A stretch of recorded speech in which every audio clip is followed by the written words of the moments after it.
దివంగత సమాజ్వాదీ పార్టీ వ్యవస్థాపకుడు ములాయం సింగ్ యాదవ్ చిన్న కొడుకు అఖిలేష్ యాదవ్ సవతి సోదరుడు ప్రతీక్ యాదవ్ మే 13, 2026 బుధవారం లక్నోలో 38 ఏళ్ల వయసులో కన్నుమూశారు. ఒక భారీ పల్మనరీ థ్రోంబోఎంబోలిజం కారణంగా గుండె, శ్వాసకోశ వ్యవస్థ ఒక్కసారిగా ఆగిపోవడమే మరణానికి కారణమని పోస్ట్మార్టం నివేదికలో అధికారికంగా ధృవీకరించారు. దేశంలోనే అత్యంత ప్రభావవంతమైన రాజకీయ కుటుంబాల్లో ఒకరి వారసుడు అయినప్పటికీ ప్రతీక్ యాదవ్ క్రియాశీల రాజకీయాలకు దూరంగా తనకంటూ ఒక ప్రత్యేక మార్గాన్ని ఎంచుకున్నారు. ఆయన రియల్ ఎస్టేట్, ఫిట్నెస్ రంగాల్లో తన వృత్తిని కొనసాగించారు. ఆయన మరణంపై అన్ని రాజకీయ వర్గాల నుంచి సంతాపం వ్యక్తమైంది. ఉత్తరప్రదేశ్లో యాదవ్ కుటుంబానికి ఉన్న ప్రాముఖ్యతను, హోదాను ఇది మరోసారి చాటి చెప్పింది. ప్రతీక్ తండ్రి ములాయం సింగ్ యాదవ్ భారత రాజకీయాల్లో ఒక దిగ్గజం. సమాజ్వాదీ పార్టీని స్థాపించడమే కాకుండా ఉత్తరప్రదేశ్ ముఖ్యమంత్రిగా పలుమార్లు పనిచేశారు. ఆయన 2022 అక్టోబర్లో కన్నుమూశారు. ప్రతీక్ సవతి అన్నయ్య అఖిలేష్ యాదవ్ ప్రస్తుతం సమాజ్వాదీ పార్టీకి నాయకత్వం వహిస్తున్నారు. ఆయన కూడా ముఖ్యమంత్రి పదవిని నిర్వహించి కుటుంబ రాజకీయ వారసత్వాన్ని ముందుకు తీసుకెళ్తున్నారు.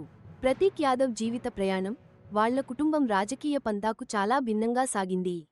జూలై 7, 1987న జన్మించిన ప్రతీక్ యాదవ్, ములాయం సింగ్ యాదవ్ రెండవ భార్య సాధనా గుప్తా కుమారుడు. యూకేలోని లీడ్స్ యూనివర్సిటీలో చదువుకున్న ప్రతీక్, వ్యాపార రంగంలో తన ఆసక్తులను కొనసాగించడానికి ఇండియాకు తిరిగి వచ్చారు. లక్నో ఫిట్నెస్ సర్కిల్స్లో ఆయన ఓ ప్రముఖ వ్యక్తిగా మారారు.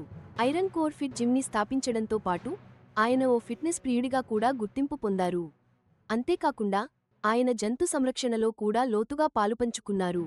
వీధి జంతువులకు రెస్క్యూ, సంరక్షణ సేవలు అందించే జీవ్ ఆశ్రయ ఫౌండేషన్ను స్థాపించారు. ఆయన వ్యాపార ఆలోచనలు రియల్ ఎస్టేట్ రంగానికి కూడా విస్తరించాయి. ఆయన ఎన్నికల రాజకీయాలకు దూరంగా ఉన్నప్పటికీ ఆయన భార్య అపర్ణ యాదవ్ మాత్రం రాజకీయాల్లోకి వచ్చారు. శక్తివంతమైన యాదవ్ కుటుంబంలో ఇది ఓ ప్రత్యేకమైన పరిస్థితుల్ని తీసుకొచ్చింది. ఈ ప్రత్యేకమైన కెరీర్ పంథా, సాంప్రదాయ పాలనకు మించి ఆ కుటుంబం యొక్క ప్రభావం, ప్రమేయం యొక్క మరో కోణాన్ని చూపించింది. ప్రతీక్ యాదవ్ సతీమణి అపర్ణ యాదవ్, ఆమె కూడా సొంతంగా ఓ ప్రముఖ రాజకీయ నాయకురాలిగా పేరు తెచ్చుకున్నారు. 2011లో ప్రతీక్ని పెళ్లి చేసుకున్న ఆమె మొదట సమాజ్వాదీ పార్టీ తరపున రాజకీయాల్లోకి వచ్చారు. 2017 ఉత్తరప్రదేశ్ అసెంబ్లీ ఎన్నికల్లో లక్నో కంటోన్మెంట్ నుంచి పోటీ కూడా చేశారు. అయితే 2022 జనవరిలో ఆమె భారతీయ జనతా పార్టీ బీజేపీలో చేరి వార్తల్లో నిలిచారు. ఆమె కుటుంబ సంబంధాల దృష్ట్యా ఈ చర్య పెద్ద ఎత్తున రాజకీయ చర్చకు దారి తీసింది. ప్రస్తుతం అపర్ణ యాదవ్ ఉత్తరప్రదేశ్ రాష్ట్ర మహిళా కమిషన్ ఉపాధ్యక్షురాలిగా ఉన్నారు. ఆమె క్రియాశీల రాజకీయ ప్రస్థానం ప్రతీక్ రాజకీయేతర ఆసక్తికి భిన్నంగా ఉంటుంది. యాదవ్ కుటుంబంలోని విభిన్న కెరీర్ ఎంపికలను ఇది తెలియజేస్తుంది. 2026 జనవరి నాటి తాజా నివేదికల ప్రకారం ప్రతీక్, అపర్ణ మధ్య కొంతకాలం దాంపత్య కలహాలు ఉన్నాయని, ప్రతీక్ బహిరంగంగా విడాకుల కోరికను ప్రకటించారని తెలిసింది.